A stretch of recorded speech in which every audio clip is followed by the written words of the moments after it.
974 TV, la télé du conseil départemental. Alors aujourd'hui, dans notre émission Vivre ensemble, on va essayer de mieux comprendre donc le rôle des PMI dans la vie des Réunionnais. Pour ce faire, je reçois sur ce plateau le docteur Jean-François Chanching, qui est médecin-chef au service de PMI. Bonjour docteur. On reçoit également deux puéricultrices, donc Nathalie Payette, qui exerce à la PMI du Port, et Christine Beaumont, qui exerce à la PMI de Sainte-Marie. Alors bonjour à tous les trois. Alors docteur, la protection infantile et maternelle et infantile plutôt, et l'accompagnement des familles est un axe fort de la politique départementale. Alors en quoi consiste cette mission ? Au niveau donc des missions de la PMI proprement dite, c'est une mission il y a beaucoup de missions, donc de façon globale. Ce que les gens connaissent le plus dans un premier temps au niveau de la PMI, de la protection maternelle et infantile, ce sont avant tout les consultations. C'est-à-dire que la PMI effectue toujours des consultations de nourrissons dans un premier temps, mais également des consultations donc de planning familial, c'est-à-dire pour les jeunes ou bien pour les femmes qui viennent pour demander la pilule ou bien pour avoir une autre méthode de contraception. Il y a également dans les missions de la PMI des bilans de santé en école maternelle qui consistent principalement à effectuer donc un examen médical au niveau des enfants de la petite section, donc de tous les enfants de 3 à 4 ans, donc en école maternelle, mais il y a également d'autres missions beaucoup plus diverses, variées, telles que les visites d'établissement au niveau des structures d'accueil de jeunes enfants, ce qu'on appelle les crèches, les garderies, les visites également dans ce qu'on appelle les accueils collectifs de mineurs, c'est-à-dire les centres à risque, que les gens appellent les centres de loisirs, et également donc, dans d'autres cadres, des missions de prévention beaucoup plus spécifiques, prévention dans le cadre de la petite enfance, surtout au niveau donc des troubles de parentalité. D'accord. Alors nous avons donc en PMI des équipes pluridisciplinaires. On a des médecins, des sages-femmes, des infirmières, des éducatrices de jeunes enfants, des secrétaires, des auxiliaires de puériculture et des infirmières puéricultrices. Alors vous exercez, Nathalie Payette, sur la PMI du Port. Ça consiste un peu en quoi votre mission au quotidien ? Ça se passe comment ? Alors notre mission première, c'est de faire de la prévention médico-sociale auprès des enfants, de la naissance jusqu'à 6 ans. Donc comme Dr Chanching l'a dit, il y a en premier donc les consultations qu'on fait avec le médecin souvent. Donc on fait le suivi du développement de l'enfant, de ses besoins. Nous accompagnons donc les parents dans leur rôle parental. On fait aussi des actions collectives avec des petits ateliers sur divers thèmes en fonction du moment. Donc quand c'est la fête des pères ou des mères, on peut faire des ateliers sur l'allaitement maternel. Tout ça vraiment pour une prévention globale primaire. Nous avons un regard particulier sur les mamans vulnérables, les enfants prématurés, les enfants qui sont en retard de croissance intra-utérin. Nous effectuons également des visites à domicile, donc pour tout le monde, pas seulement pour ces mamans en difficulté. Il y a également après un rôle au niveau des assistantes maternelles. Donc les puéricultrices font un suivi des assistantes maternelles. Elles effectuent les renouvellements d'agréments, les suivis des agréments. Et également, comme Dr Chanching l'a dit, sur les structures d'accueil de jeunes enfants, nous allons avec le médecin en partenariat donc faire les renouvellements d'agréments de ces structures. Est-ce que les missions sur Sainte-Marie sont à peu près les mêmes ? Vous faites à peu près la même chose ? Et est-ce que ça se passe au quotidien ? Oui, c'est très semblable. C'est très semblable même sur tout le département. Nous avons aussi un rôle au niveau des informations préoccupantes d'enfants en danger. On travaille là en partenariat avec nos collègues de l'ASE. On a aussi un rôle au niveau de tout ce qui peut être prise en charge des mamans qui peuvent être en difficulté à différents moments, pour leur montrer, pour leur expliquer les choses dans le cadre des visites à domicile. Donc on peut être amené à préparer un biberon, on peut être amené à... enfin voilà, il y a vraiment, c'est très très vaste. Notre travail est vraiment très très vaste. Alors justement, pour mieux comprendre votre rôle et plus globalement les missions de la PMI, on va se rendre à la PMI dans une PMI de Saint-Denis à Place Joffre et on regarde tout de suite ce reportage. Delphine et son petit dernier Nasser sont en consultation aujourd'hui à la PMI. Une visite qui commence par le cabinet de la puéricultrice. Bonjour, Lucie Leroux, je suis la puéricultrice que je reçois aujourd'hui. Merci. Je vous en prie, allez-y. Après une première prise de contact, la puéricultrice débute la consultation. Le moment pour Delphine de demander des précisions sur l'état de santé de son fils. Très bien. Comment ça se passe, j'allais dire, au niveau alimentation? Ouais, il mange bien, il mange de tout. Ça y est, on a démarré la diversification. Oui. À travers cette consultation, il s'agit aussi de vérifier que la croissance de Nasser se fait normalement, un échange qui permet à la maman d'être rassurée. Vous voyez, il se libère les bras pour attraper les jouets. Donc voilà, il faut continuer. Les questions tournent beaucoup autour de l'alimentation, souvent, puisque il y a toute la phase, j'allais dire, de diversification alimentaire, où les enfants, où les parents sont souvent inquiets sur ce que doit manger leur enfant, quelle quantité on doit leur donner. Donc tout ça, nous devons les guider dessus et leur donner des conseils adaptés. Et ensuite, c'est souvent aussi de l'ordre du sommeil. Delphine aime ce contact particulier avec la puéricultrice et plus globalement les personnes qui travaillent à la PMI. Pour preuve, Nasser est le 3e de ses enfants à être suivi par la structure. La PMI, c'est plus convivial, on rencontre beaucoup de gens. Déjà, on rencontre d'abord une puéricultrice et ensuite on rencontre le médecin. Donc on a le temps de bien discuter avec la puéricultrice, lui poser plein de questions. Ensuite, le médecin est là plutôt pour les actes, les soins. Donc ouais, c'est assez convivial. Je préfère venir ici. Après être passé entre les mains de la puéricultrice, direction le cabinet du médecin. Voilà. Allez, fais voir les petites jambes. Ok. Il existe plusieurs PMI dans toute l'île, un service du conseil départemental accessible à tous.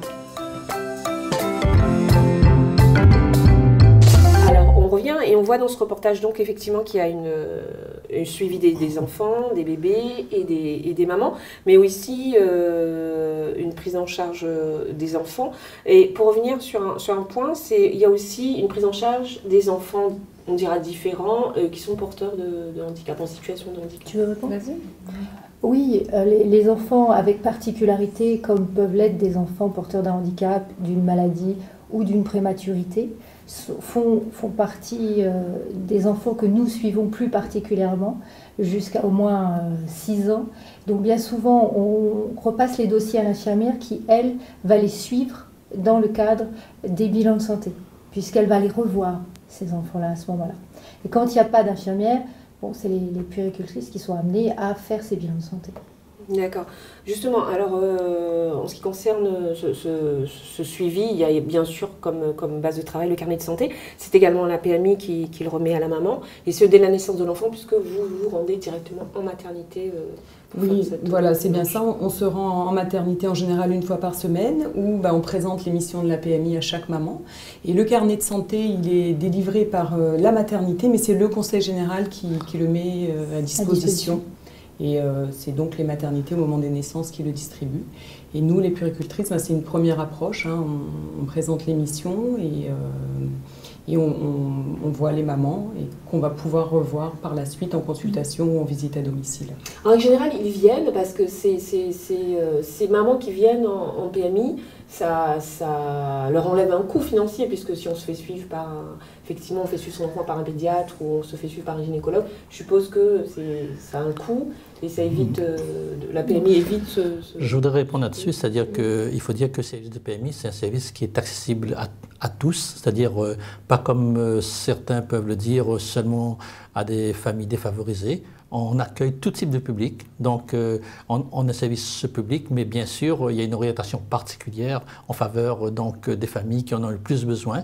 Mais dans ce cadre, on a donc des familles dont les parents peuvent être de conditions sociales tout à fait différentes, et c'est une grande richesse pour nous, parce que nous, on considère que chaque enfant doit avoir un suivi, d'autant plus s'il a des problèmes. Et dans le cadre de la prévention primaire, donc je veux dire que ce soit en école maternelle, en bilan de santé par exemple, tous les enfants sont vus. Ce n'est pas un enfant qui est stigmatisé. Et dans le cadre des visites à la maternité également, donc toutes les femmes sont vues. Donc il y a vraiment un panel qui est très large et qui s'oriente vers tous. Et c'est ce à quoi la PMI aspire, que ce soit un service public pour toutes les familles, mais orienté quand même, on le dit, vers des familles qui en ont le plus besoin. On connaît à peu près combien de personnes passent combien d'enfants sont passés par une PMI sur une année? C'est très variable, c'est-à-dire en fonction des PMI, en fonction des endroits où, au niveau des maternités, il y a quand même des passages beaucoup plus fréquents. Au niveau des maternités, la puéricultrice pourra vous dire qu'on voit pratiquement là, toutes les femmes qui accouchent. Donc, je veux dire, c'est très très large. Donc, l'information, elle est très générale. Après, c'est un libre choix de la famille d'aller donc soit vers son médecin traitant, soit venir en PMI pour se faire suivre, tout en sachant que la PMI a un rôle purement préventif, c'est-à-dire dès que l'enfant a une maladie particulière, on l'oriente vers son médecin traitant ou vers le pédiatre. Moi, ce que j'ai retenu en préparant cette émission, c'est que les jeunes femmes, les mères qui viennent en PMI disent on nous écoute, on prend le temps de nous écouter, il y a vraiment... C'est la richesse qu'effectivement de la PMI. Pardon. C'est la richesse de la PMI. Nous avons le temps et nous le prenons et avant que les gens arrivent à se livrer, il faut du temps.